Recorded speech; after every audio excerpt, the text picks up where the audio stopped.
Hey everybody, welcome to Hustle and Grind. I'm Cam with Cammy P Sports, and as always, we got the lovely Joe with Joe Madden Sports. And today we were lucky enough to have David Bearman on with D Bearman at ESPN. You can follow him there. We're going to ask him again later, and he can give us his hashtag, so you guys can all follow him and his awesome advice. Joe, how's everything going? Everything is fantastic. I'm excited to be sitting here with you two tonight. I can't wait to talk some golf. I know off air we were just talking about, David, you just got off the golf course, so I bet you're feeling pretty good tonight. Yeah, I can't say I've ever walked off a golf course at 9:03 p.m. before, but hey, That's took crazy. advantage of the long days. I played the last 3 holes with a yellow ball. Only finished 18 because it was a par 3 with the clubhouse lights on, and the clubhouse kind of illuminated the green. You hit your tee shot, and you just hope you listen. Didn't hear it hit a tree, so it must be okay. Yeah. And it winds up being somewhere near the green, and it was fun. I hadn't played. I mean, we teed off at about 5:15 and finished, so I didn't think we'd finish, but it was a good time. Well, that's excellent. So do you want to talk a little bit about the PGA Tour? Yeah, this event is, it's Jack's event at Muirfield Village. It's really interesting this year. If you go back to last year after, the tour restarted at COVID because of some of the issues with some of the places, they wound up playing 2 consecutive events at this course. But the 2 events were set up completely different. You had the Workday Classic that Colin Morikawa won at 19 under par, and the scores were all high. The next week, they changed everything up and made the course longer, made the pins harder, made the greens faster, and John Rahm went out and won, but it was not minus 19. So the course played 2 different styles over the course of 2 different weeks. So then, Jack says, well, let's just blow it up and do it again. And they made a lot of changes this year. They wound up redoing 14 of the 18 greens. Almost every single bunker has been moved or reshaped. Tee boxes pushed back. So it's almost a new course again. So this will be the 3rd time they've played at Muirfield Village in the last 12 months, and all 3 times are set up differently. Usually when you're handicapping golf, as we spoke about last week, you're looking at course history, course metrics, players' recent form. You have to move the values around a little bit because course history is important, but it's a different course. But there's some similarities. It's still the same course, but it's set up differently. So it's a little bit more difficult to handicap this week. So I'm taking a couple of longer shots, expecting some of the players who are really, really good iron players and putters because they're new greens, and with new greens and different undulations, you have 14 new greens. You just have to expect the guys who putt well no matter where they putt to come out here and have the advantage over the guys who aren't good putters. And I don't always use putting as my metric because at the end of the day, I think losing it off the tee or being loose on the irons usually can cost you a lot more strokes. This course is more open than we've seen of the last couple of courses, so you can get away with spraying it a little bit, as people like Jordan Spieth do. This is why he lost late last round. Mm-hmm. But I really think with new greens that players haven't seen before, you got to be able to putt well, and you got to have good iron play. And I look at a guy like Colin Morikawa, who is not the best putter on tour, but he's an average putter. But he shot 19 under par at this event when it was the Workday Challenge. Again, different course, different event. But all 4 of his wins, including last year at this course, were at courses he hadn't seen before. The PGA in San Francisco, an event in the Bahamas, and 2 other events he's won. He had never played the course before. So part of me looks at Morikawa as he has seen some of this course, played it well, but it's a new course for everybody, and he plays well on new courses. So a little bit of combination of 2. Plus, 3 of the last 5 champions have led this event in strokes gained tee to green, which is a huge metric here, especially for a course you haven't seen before. And he's first on tour in shots gained tee to green. So I think his metrics, along with the fact that he has played very well recently, no worse than T18 in the last 4 stroke play events, leads the tour in tee to green approach and greens and regulation, also important when the greens are different. Of the favorites, I like Morikawa the best out of all of them if you're going to play any of the guys up there on the top of the board. And what are the odds on him? Do you know? He's 16 to 1. Some places you can get him at 18 to 1. I've also seen him as low as 14 to 1. I played him at 16 to 1. You can also get him, I believe his top 10 is plus 150, and I've seen him as a top 20 somewhere around even money, so I think there's good value there. He's played well. He's played well here before, albeit lined up differently. And he always plays well at courses that are fairly new to him. Excellent. Well, I definitely like it. Cami, what do you think of that? Yeah, well, you got a lot more experience in golf than I do, that's for sure. But I like those odds. I mean, everything you're saying is making sense. I watched him play a couple times, and you're kind of hitting the nail on the head there. So I'm gonna incline to agree with you on this one. And then when I mentioned putting being important here, I went and looked at a player that has been playing well before the last couple of weeks and is a good putter. And you don't have to look any further than Louis Oosthuizen, who finished runner-up 2 weeks ago to Phil Mickelson at the PGA. He is, bar none, the best putter on tour. He leads the tour in shots gained putting, putting inside 10 feet, which is going to be important here with small greens. Third in overall putting, runner-up 2 weeks ago. Prior to that, T8. Prior to that, T2 with playing partner Carl Schwartzel. Where does Oosthuizen struggle? Off the tee. Again, your field's a little bit more forgiving. And I believe that if you look at the field, everybody is going to have to figure out the new tee boxes, different perspective off there, different views. So everybody's kind of in the same boat. He's 40 to 1. And at 40 to 1, I think that's, to me, a really, really good value play for a guy who's gotten top 10s the last couple of weeks, who plays well against top fields, and who is the best putter on tour. And I think you're getting good value at 40 to 1 there, 2 to 1 for a top 10 as well. Absolutely. I really like that. Yeah, that's not a bad idea at all. I mean, just for the simple fact that it's worth throwing a little bit of cash on for the chance of 40 to 1. So yeah, I like it. Absolutely. So then we're going to be rolling into the U.S. Open on June 17th. We've got some great favorites. It sounds like a star lineup when you look at these guys that are playing. So what are you liking in this? I mean, it's Torrey Pines. Last time we saw the U.S. Open at Torrey Pines was the famous Tiger Woods versus Rocco Mediate back in 2008. It was actually the first golf event that I worked for ESPN, going out there and seeing that when Tiger forced the playoff. Great event. Obviously, Tiger won't be there, but it's in Phil's backyard. Expect Phil to play well, especially now that he got into the field with the PGA. It's a tough course. It's long, and the rough is thick, so iron play is going to be huge.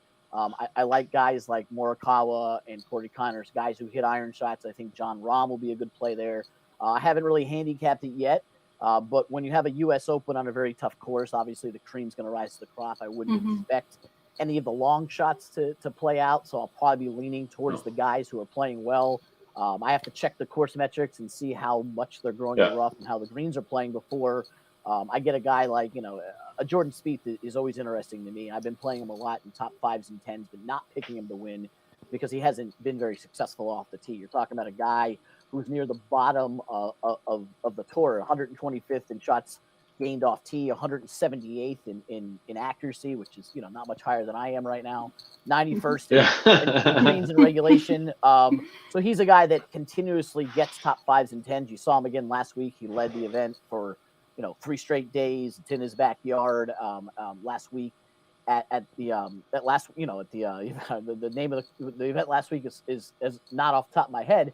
But at the end of the day, he couldn't close the job because he missed too many fairways, missed too many greens. So I'm going to play him again this week, top 5s and 10s. And if he does start hitting more fairways, I think he is someone that obviously you can look at for the U.S. Open, but it's a couple of weeks away. So we'll see what happens then.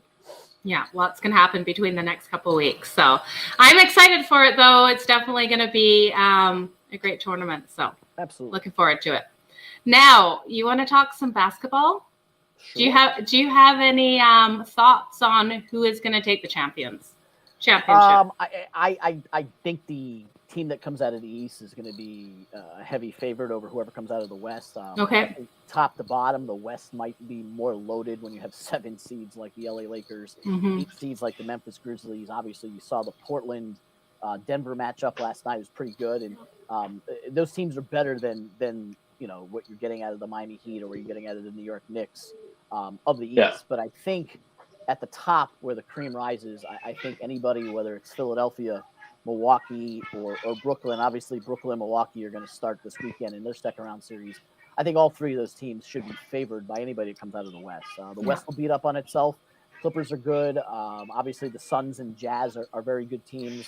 Whoever wins, the Nuggets, Blazers, matchup will be good. But at the end of the day, I'm not thinking that the Jazz or the Suns are going to beat anybody from the East. I like them. Mm-hmm. I have the Jazz at 12-1 to win the whole thing that I took back in January. Nice. The Nets are probably the most talented team. The Sixers are probably the most complete team. I worry about the health of Embiid, as you've seen lately.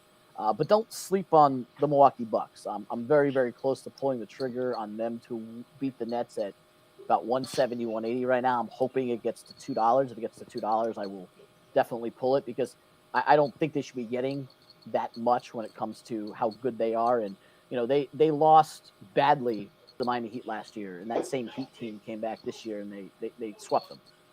I think people are sleeping on the Bucks. The Bucks went out and had the best record in the East for a couple of years in a row and then failed to win the championship. And I think people are sleeping on them. And, they didn't have the greatest regular season this year, but I think because they've kind of quietly been behind Brooklyn and Philly that people are sleeping on them. And by no means do I think the Nets should be a $2 favorite. So if it keeps going the way it's going, I'll probably play the Bucks for the value.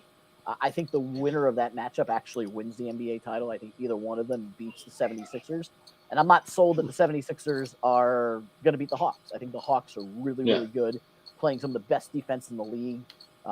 Those four teams are really, really good. And I think whoever survives those four will beat whoever comes out of the West. And you look at the West right now, and I mean, the Clippers were down 0-2, and now they're in control of the series. I'd be shocked if they didn't, beat the Mavs tonight and take that 3-2 series lead back home. But that being said, the Clippers are the Clippers, and at some point the Clippers are going to show up again as the Clippers, and they're going to lose. But I'm not sure that I have that much faith in the Jazz or the Suns, who don't have that much experience at getting there, beating any of the teams from the East. And I would probably put an East team at about 160 or 170 to beat the West. Okay, I love that. I really do. I think the same as you. I think it has to be an East team. So, college football is coming up. I know you love your college football. What are you liking out of the SEC this year? It's hard to ever pick against Alabama, and depending on where you get them, I've seen them anywhere from $1.25 to minus 200. I think if you can get them under 200, then it's probably the wise play. Georgia's obviously not a bad play at plus 250, but I'm never going to take Georgia to win just because they never do. And plus, I went to the University of Florida. A&M's getting a good price. I do like Florida. It's kind of a homer pick, but they're still getting good odds at 12-1. But it's really hard to convince me to take anybody but Alabama year in, year out. They had one of the best seasons of all time last year. Sure, they lost a lot of players. They lost their quarterback. They lost both their wide receivers. But Alabama has always been a not rebuild but reload scenario. I wouldn't pick against them because even with one loss, a slip up on the way, they're still going to make the playoff. And to bet against them to win the 2 games in the playoff is fool's gold. They're the best team in football, and the only other team that really can compete with them is Clemson. But I'm interested to see what Clemson can do without Etienne and without Trevor Lawrence. They lost their 2 best players that have been there the last couple of years, and that's hard to replace that. Alabama has shown that they can replace anybody. Let's see if Clemson can do that as well. Well, I agree with you. Alabama is definitely a reload, and I don't think Clemson is. I don't think it's a reload. I think it's a rebuild now that they've lost those 2. So that's definitely going to be a struggle for them. Yeah, it's going to be tough. Obviously, Dabo's a great coach, and the quarterback they got there, DJ, is obviously very, very good. But it is tough. You lost 2 really good first-round picks, and we'll see what they do. I still think at the end of the day, it's probably going to be the same 2 teams. And obviously, don't sleep on Ohio State. They were there last year. There's a lot of good teams in the SEC and good teams in the Big Ten. So we'll see how it shakes out. It is June 2nd, so I still think it's early. But, we released the conference odds this week with our partner, Caesars William Hill. And we're going to hopefully get some win totals and week 1 lines coming up because, hey, the summer's upon us. If I can golf at 9 o'clock at night, that tells me football season's around the corner. Absolutely. I can't wait for the season to start. Yeah. No, I know. It's definitely going to be great. So, David, was there anything else you wanted to talk about tonight? I know we're making it short and sweet, but if there was anything else you wanted to discuss, we're more than happy. No, I would say, go on to ESPN Chalk, www.ESPN Chalk, or my Twitter handle at @DBearman ESPN. We have our best bets every single day. We've been doing NBA every single night. We don't do that during the regular season, but we do the playoffs. So every single morning you wake up and with your cup of coffee or your Diet Mountain Dew or whatever your energy drink is, read your best bets that are out there.